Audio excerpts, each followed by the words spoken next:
Hi, everyone. Lisa and Dan here from Fireside Strategic. We're on a mission to help business leaders achieve great results through human-centered strategy. In the Fireside Chat series, we're showcasing how leaders unite strategic and human thinking in leadership and are transcending the challenges of COVID-19. Right now, we're excited to chat with Heather Hansen O'Neill, international speaker and author and igniter of inner fire. Heather, as you know, Igniter of Inner Fire is probably the coolest intro that we've ever done here. Could you please tell our audience a little bit more about what that means? Sure. Thank you, Lisa. I appreciate it. And I love being here with you guys. I appreciate you inviting me on the show. So, Igniter of Inner Flame literally is the most true part of what I do because, as you know, I've had my business for about 20 years now. Actually, if I'm honest, a little over 20 years now, dating myself. And the biggest consistency, if I were to ask all of my clients through all those years, what is it about me that you remember? And it has to do with energy and fire. And so that's where my title comes from. It's where the name of my company comes from, because what I do is I love to spark the fire in other people and help them pull that out of themselves. Mm. Why do you think it's a challenge for people? Why do people need their fire to be sparked? Why isn't it just automatic? It's a good question, Dan. It may have started out automatic. And Mm. then life happens, right? Challenge occurs and mistakes and failures, which aren't failures if you learn the lesson. But all of these things in life come up for people and it dims the flame. And Mm. sometimes we forget. We forget why we started our businesses. We forget the purpose of what we're trying to do in the world, who we're trying to be in the world. And we're just going along with everyday things. It becomes kind of drudgery. I mean, you feel the energy just pulling in on yourself. And so I love to help people reignite that inner fire so that they get passionate again about what they do. And right now, more than ever before, you know how hard it is to stay certain and purposeful in an uncertain world. And so if I can, little by little, sparks here and there, help in some capacity to keep people focused on the right path, their path, and remembering who they are, then I consider it a good day. Yeah, absolutely. So, how do you do that? How do you ignite people's little flames? Well, how I do it now is a little different than if you would have asked me that a year ago. All So, right. Well, why don't you tell us about the evolution? I'm so curious.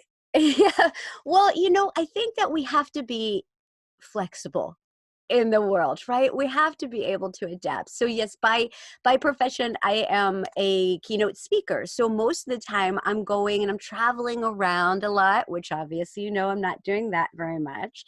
And I'm at a large event, which obviously isn't happening right now. And I'm speaking from stage and then interacting and networking with all of these people. Not allowed to do that. And so I had this great spring lineup of amazing clients that I was so excited to work with. And it's just not happening right now. So I had a decision to make, right? I could have gotten really down and really fearful of what is my business going to look like when this is my business plan and it's completely not possible. But then I remembered who I am, right? And I remembered what my topic is. And my topic has to do with overcoming fear, working through transition. And I thought, okay, this still applies. And it actually applies now more than ever. So once I remembered that and I started just connecting with these clients and saying, what do you need? Not like, how can we do business? But what do you need right now? Are you in a state of fear? Do you need some help? Is there a connection that you need? Are you having to lay people off and you don't know how to go about doing that? And those conversations automatically led to a lot of new business because CEOs of companies right now, they need to be able to communicate with their people and give them the tools that they need. They're working from home. They're uncertain. They don't know necessarily if their job is there or if it's going to look the same down the road. And so to be able to provide their people with new skills on how to communicate best and present yourself best in this type of an atmosphere, how to stay motivated and productive and focused when you're trying to do business from home with kids and dogs and all kinds of things happening, right? And it not even just the uncertainty and the fear. And so it ended up being perfectly fine, and a lot of new businesses coming in because I was open to what it might look like, even though it's different than what it was.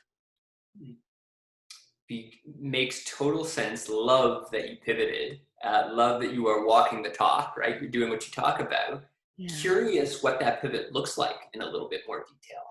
If you're not doing keynote speaking, how are you helping clients make this transition they need to make?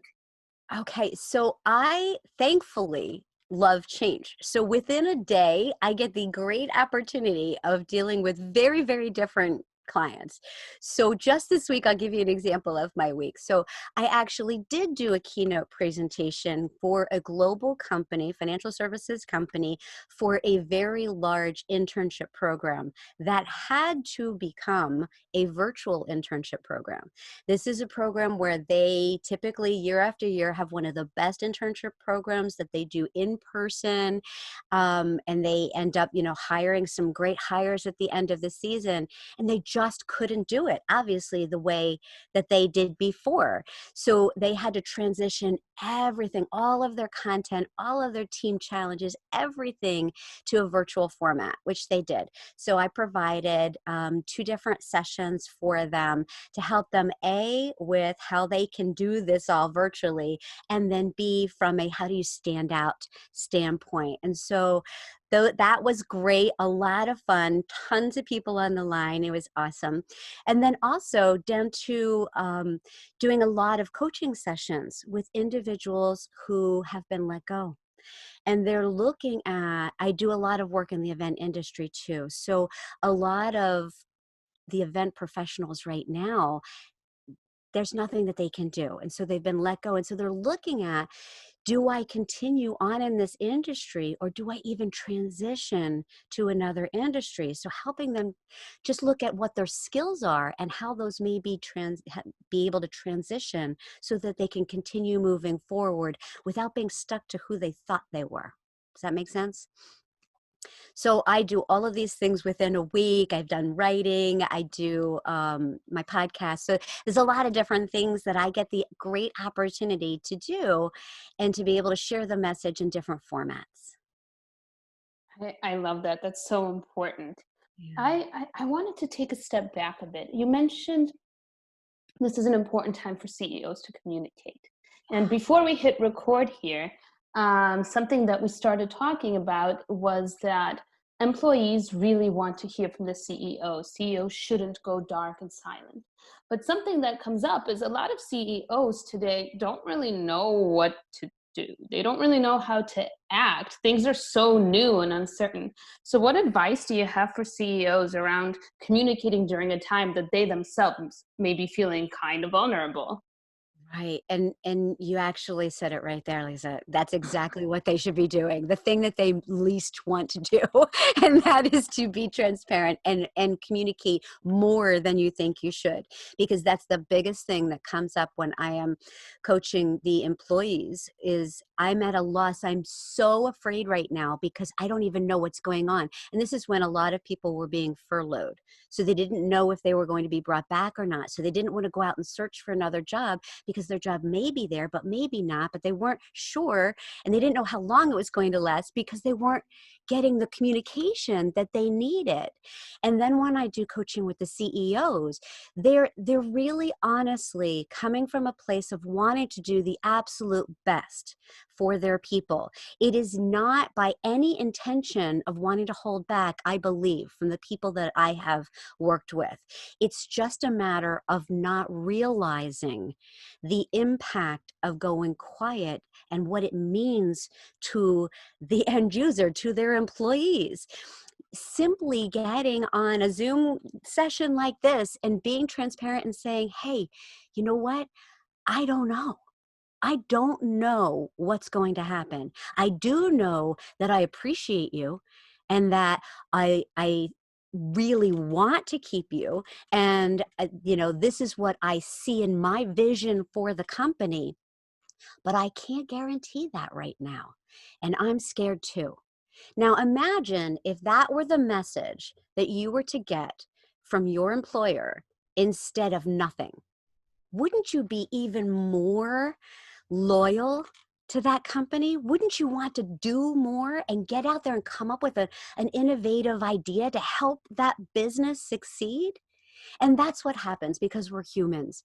We want to do the best that we can. And when we are transparent with each other, when we can lower our guards and just be who we are with each other, then we come up with much better solutions together.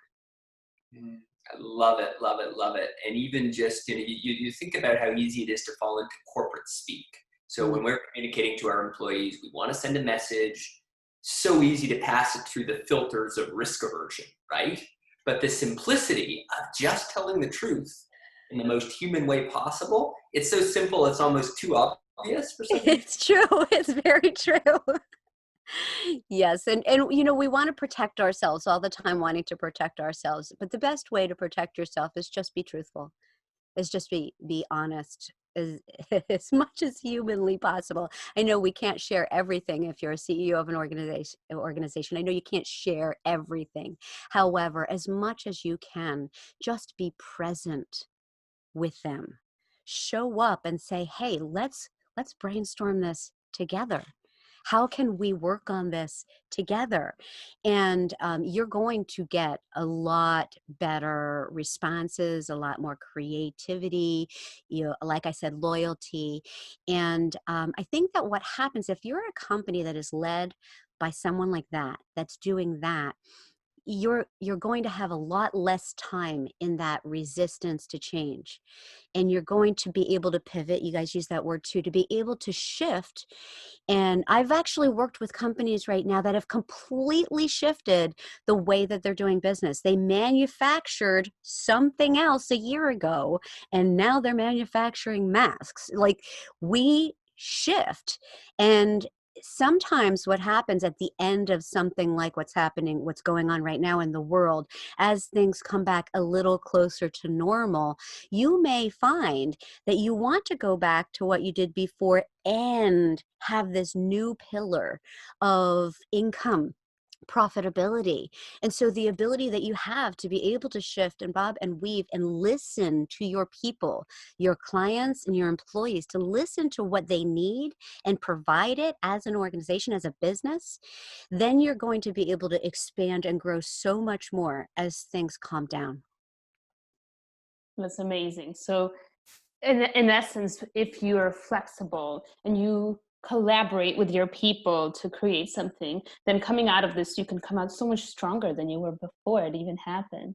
Yes, 100%. You got it, Lisa. I love that. So for your own business, coming out of, hopefully soon coming out of this pandemic to a completely different business environment, what are some of your goals for the future? Oh, great question. I have some massive ones. I'm a why person.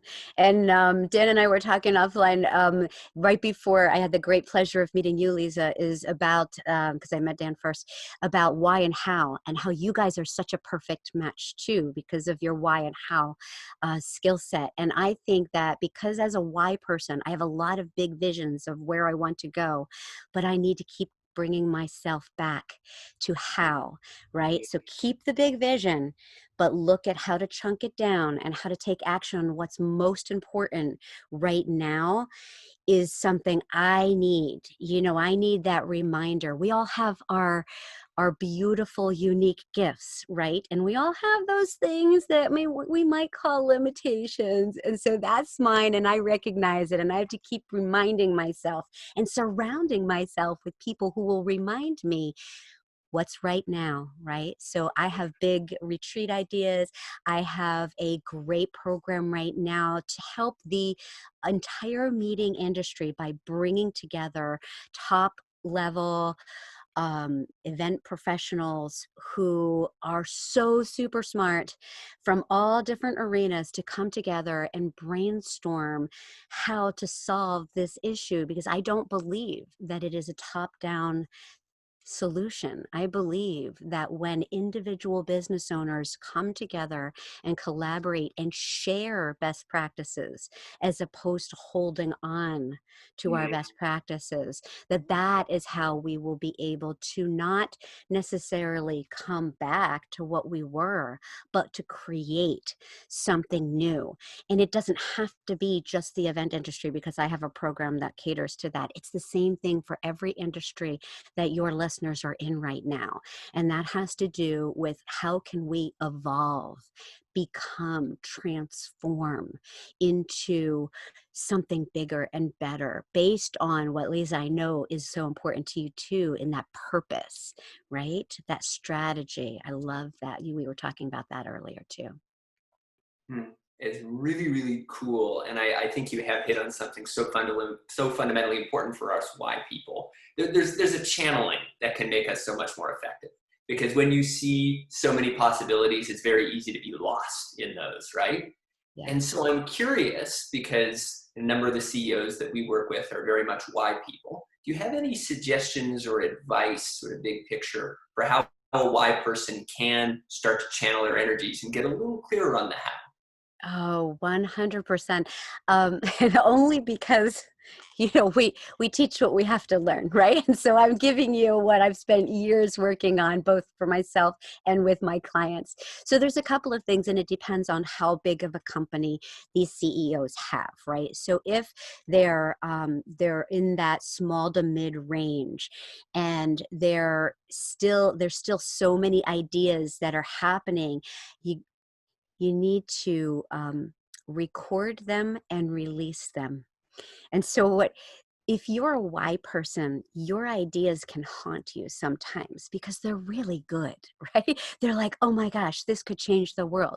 But if we tried as a small to mid-sized company to implement every idea that you have, you're not going to effectively move forward in any one way, right? And so, but you can't if you can't record and release. So making sure that you either share it with someone who records it for you, or actually, create notebooks of great ideas and then release your energy for right now and say, I will come back to this, because then it's there, you have it, it's there. It doesn't keep haunting you until it's time for it to come back, so that you can keep refocusing. And then as you get bigger and bigger, you have whole departments, you have people that you depend on, your board of directors, that keep you coming back to what is our purpose, what is our vision, why are we here, and what do we have to do right now to action that. So I think it depends on where you are. I love that answer. It's really, really smart. And, it's an interesting rebuttal to a very common stereotype about idea people, that they don't take action, right? There's this very common idea that idea people are not action people. Actually, one of the greater dangers is that we take action too quickly and on too many things at once. Yes, that is so true. Right into it all the time. I'm curious that going back to you at the moment, so it sounds like one of your hows at the moment, Heather, is to build a community for event planners, for folks in the meeting planning world. Mm-hmm. Can you tell us a little bit more about that? Sure, I'd love to. So it's called the Phoenix, and so it's about transformation. And so I'm really excited about it because it has two parts to it. One is, how do I come back to transforming who I am and who I want to be as an individual? And then how do we bring all of those great ideas and unique skills together to actually transform the industry? And so it's launching right now, and I have some unbelievably talented people who have come to me to work on this. And I'm just so filled with gratitude, that people see the vision and they know that in giving of themselves, that they will get so much more back from it. And it's one of the beautiful things of having a community. If you have a community of like-minded individuals where they recognize that the giving and the gratitude is just as important as what you receive back, you'll end up receiving so much more back. And that's what I am really, really happy about creating right now. And so I've narrowed it down from, the multitude of things I'd like to do, but I'm simultaneously working with my corporate clients and helping them transition through fear and become more productive while helping the event industry build that community. And so I think it's a really nice balance for me because it keeps me super energized in those two areas without getting distracted by too many different things. One of the things that I love so much about the two things that you're focusing on right now is that you've selected two of the biggest problems of today's time and you're facing them head on. And it's so refreshing that seeing someone that rather than moving away from these problem areas, you are leaning into them and you're really fixing some of the problems that are happening there. When we have the capability to do so, I feel like, we must, right? If we can, we must. If we and I know, like, that's what I'm seeing all around me. It's not me, right? I just happen to attract really good people. But it's everyone that I come in contact with that takes a second to breathe into who they are and to release the fear that they're experiencing right now and come together. People want to do good. And when they can, then they should, right? And so I'm really lucky right now. I love that.